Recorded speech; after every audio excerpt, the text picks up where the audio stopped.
Guys, it's me, LPS Angel Sweethearts here, and yes, this video will go on YouTube, but I just wanted to show you the LPS kitten custom I did today.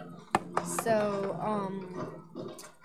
yeah, and yes, I do have a collar on it, and I will not be taking that off. So yeah. So here is the LPS custom kitten I did and created myself with nail polish. Ta-da!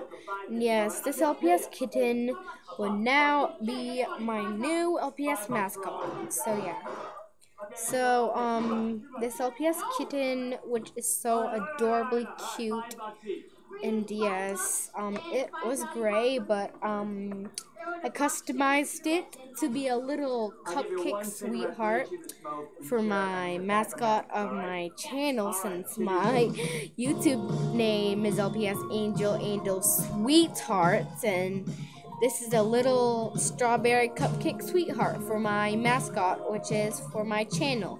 So yeah. So I hope you enjoyed this video, and I hope you like my LPS pet. So yeah, and yeah, bye.